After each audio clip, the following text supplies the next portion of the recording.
This week's episode of Still Untitled is brought to you by Acer Swift 5.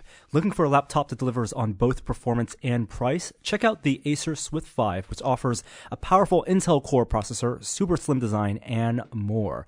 Discover new possibilities with this laptop by going to acer.com, click on Store, and enter the coupon code Untitled at checkout to receive 10% off plus free ground shipping on a Swift Series laptop, including already discounted models. The offer is valid through April 30th, 2018 and limited to one per qualified order. Windows Hello, the password is you. Windows 10. Now on with the show.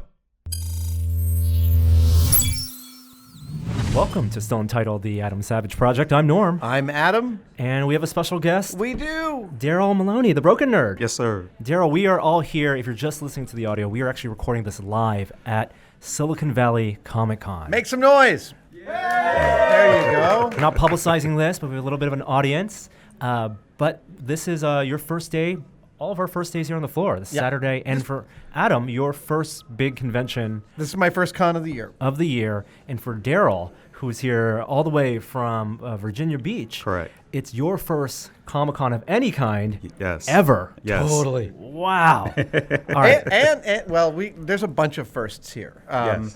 Number one, I've definitely obviously collaborated a lot with different makers on my costumes, but this time is the first time I've collaborated with someone who I then walked the floor with in the costumes that we made together. And Darryl came up with the idea that we would dress up as, we're revealing it now? Yeah. I mean, yeah. We can talk about it. The came up with the idea that we would dress as two of the Knights of Ren, Kylo Ren's henchmen, for which there is a precious little reference material. Exactly. They're in The Force Awakens. So, well, even when it's further step back, we've been an admirer, Darryl, of your work for a long time now. Thank you. And you've only started your YouTube channel. When was it? September of 2017. That's it? Yep. Yeah. It feels like you've been making me tired with how prolific you are for longer than that. So we reached out to you, and you were in town a couple months ago, and we met up, and we wanted to do the collaboration because we haven't had, a lot of 3D printing in your costumes. We haven't, no. There's been some here and there, but no, it's definitely a technology that I haven't incorporated. And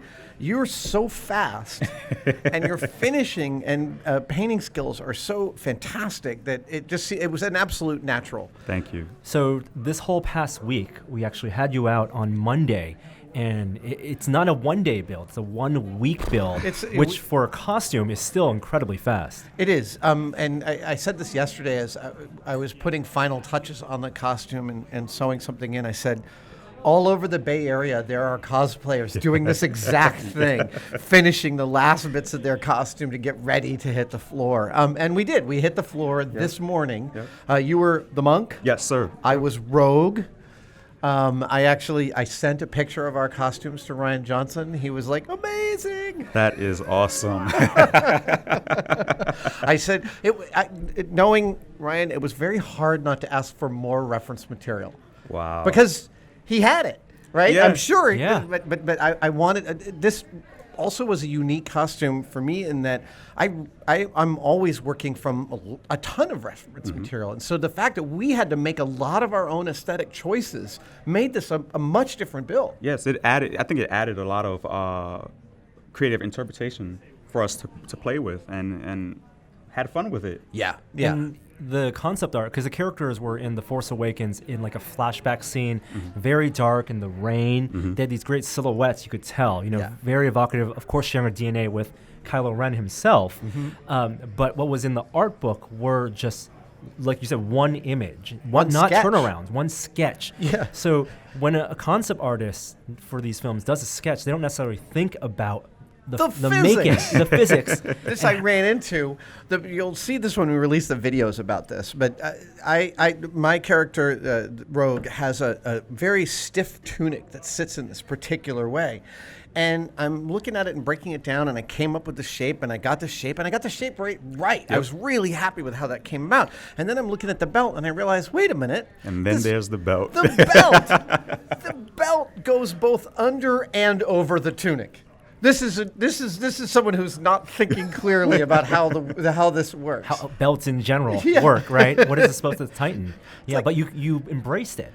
I I thought about it and I was like, you know what? No one's going to fault me if I decide to go for the belt underneath here. And I was almost ready to abandon it. I tried, I clearly needed a slot in my tunic where the belt would come through to exist both half in and half out. And I first tried it on the side and it was so terrible. I was like, I'm giving up on this belt. I'm totally giving up on it. And then as a last Hail Mary, I made a slice on the back and I tried it there.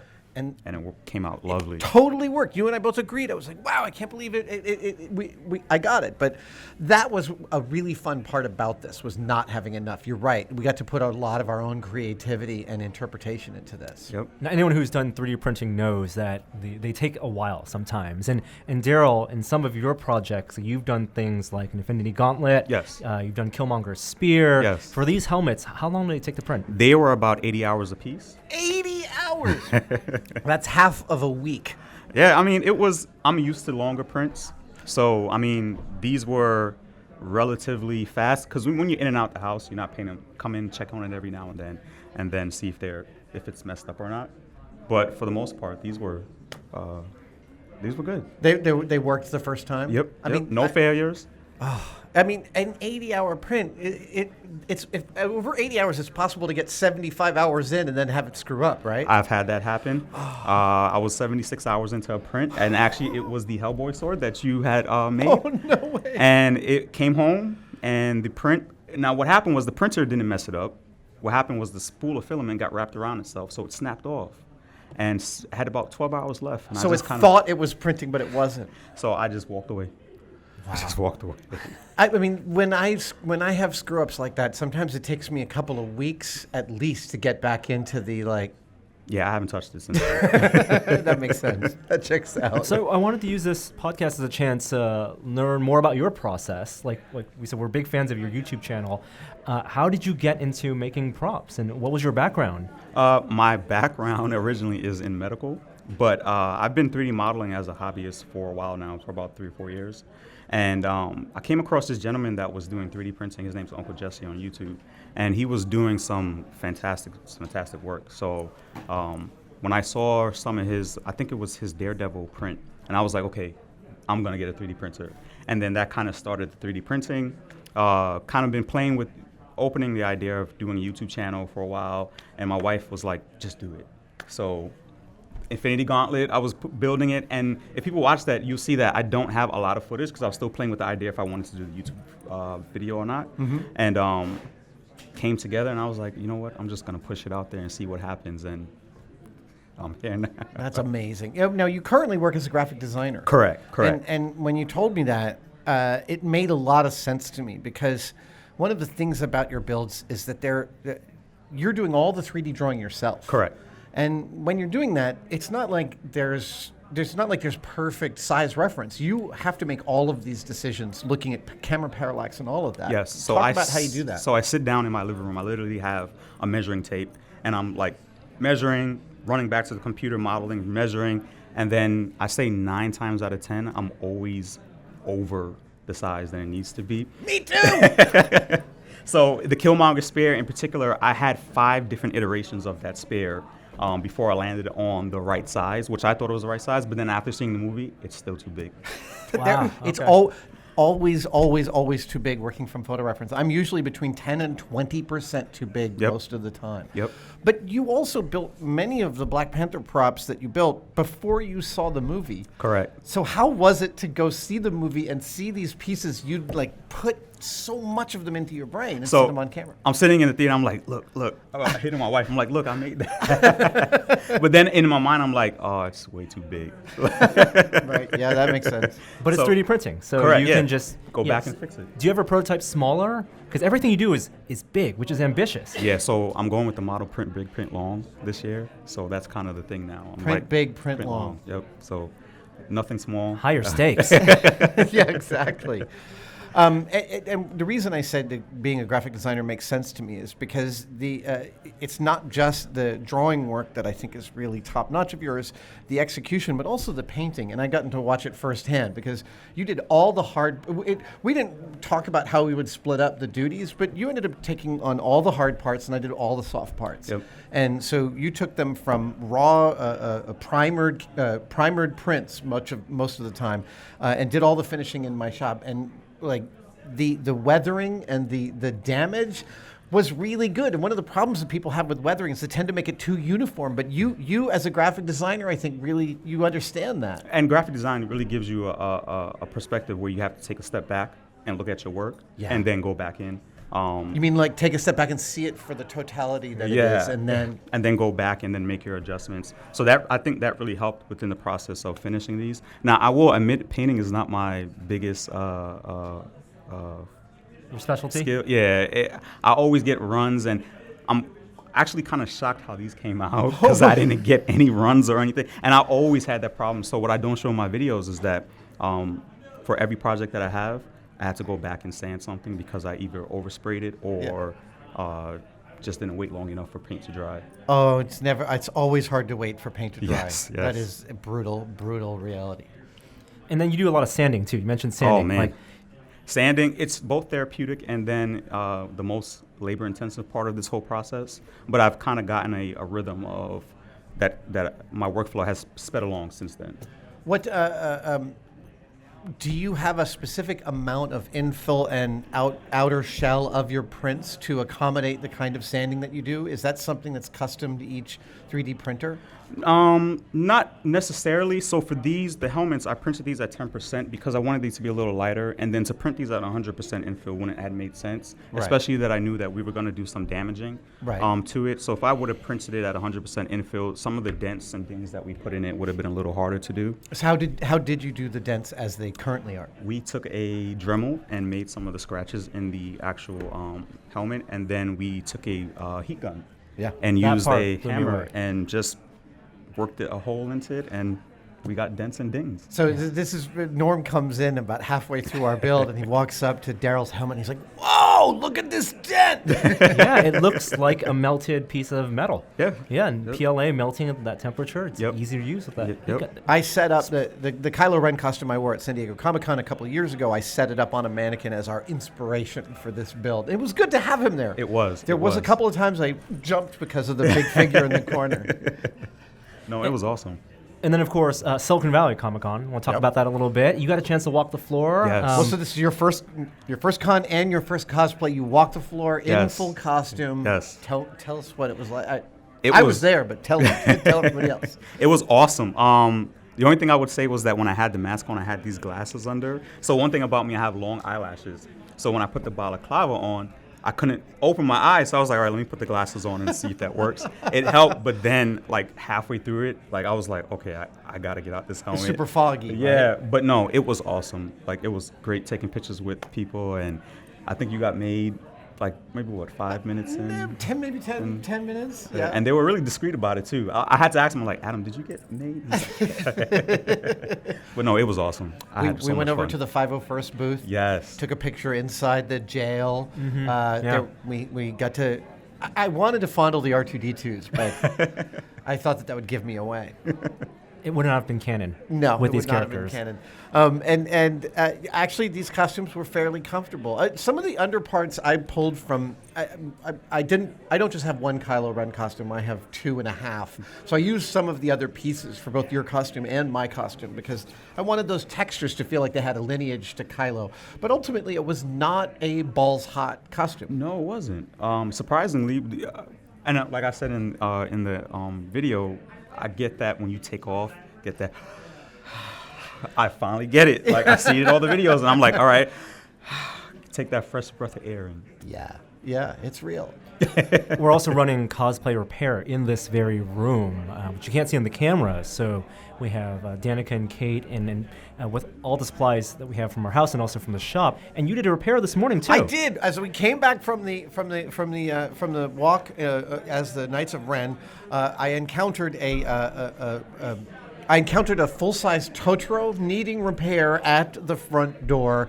A wonderful maker named Michael and his partner, Shelly, sorry. I don't know why I thought Gina for a second. Michael and Shelly, they were dressed in incredible costumes, so we talked to them. I helped sew back one of the buckles on Michael's Totoro, and it is radically different than my Totoro. So much of a different approach, both to the construction and to the character, a more realistic look, less cartoony, and we took a bunch of pictures, and I hugged another Totoro. This is like a home base, because last year at Silicon Valley was also when you met the second Totoro. Yes. And you did a dual walk, and Can't get enough of Totoros. Adam, there's another Totoro over there. No! Oh, look at that! Wow. That's We're going to have a fourth Totoro convention. A Totoro flash mob of some kind. Hi, Yeah. Totoro! Yeah, that's a completely different one. That's awesome. He does the dance. Hey, let's go. It's going to be a long and fun weekend. Yeah. Darryl was saying before you got here and we were chatting, he was saying, this is a chill convention? And we're like, yeah, this is a nice chill one. This is very low key. Yeah, it's kind of hard to. Do you have the bug now? I do. We were talking with somebody out there, and they told my wife, they were like, yeah, sorry for your loss. I have one more question. After you finish something you've been working on, like Killmonger's Spear, once it's finally done, you're done with all the sanding and it's painted, what do you do with it? What's the ritual? Does it go somewhere specific? It does. It actually sits on my kitchen chair in the living room for like 4 or 5 days. So you can just see it every day? Just come in from work or just sit there. And then I finally will find a place. So I'm running out of room in my man cave to put it in. And then it sits there. And so that's what pretty much, I'm at a point where I'm going to actually start giving stuff away because it's just getting too crowded. Well, if you need to display stuff in my cave, I'm happy to. Oh, I would definitely. All right. You're an inspiration to us because we're very lucky to document our builds. We have a good production team. You're doing it by yourself. Yes. Like you talked about when you first did your Infinity Gauntlet, you weren't sure you were going to make YouTube videos, and now you have this great channel. Just talk a little bit about that production process. Like we talk about when Adam builds, we think about, do we want to film this? Like, are we talking to camera? And there are days when Norm's like, you want us to film it? I'm like, not today. I can't deal with it. I'm just too... And how do you do it as a solo operation? It gets difficult at times. And then that kind of pushes me back from actually doing videos constantly because I know I got to set the camera up and then make sure I'm in frame. So the hardest part is making sure that I'm in frame when I'm standing something. And then I get to a point where I'm like, how much more sanding can people watch? That how much more sanding can people watch is a great subtitle for YouTube in general. Because I watch a lot of videos of people making stuff, and almost it seems like very few people know how to edit. Yeah. So I watch people hand screwing things in real time, and I mean it's meditative. So what I've developed is just fast forwarding through that process. So just making the longest process in the video the shortest part of the process, and then at the end of the video I talk through it. But yeah, so when I was talking to one of the cameramen here at Tesla, and I was like, he's like, yeah, you're getting spoiled this week. And I'm like, yes, and I'm loving every minute of it. Well, it changes the way you think about making your things. Because you actually can concentrate.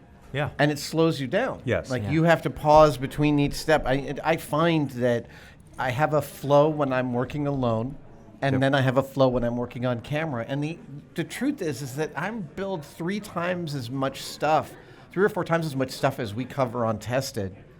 Simply because I enjoy both of those kinds of flow. After you guys all left yesterday, we wrapped our costumes around 1 p.m. And I had about 2 hours before the next thing I had to do. So I took a giant piece of cast iron for a kit for a shop tool that I had bought, and I chucked it into my lathe, and I spent 2 hours truing up one part of it just to get back into a personal flow.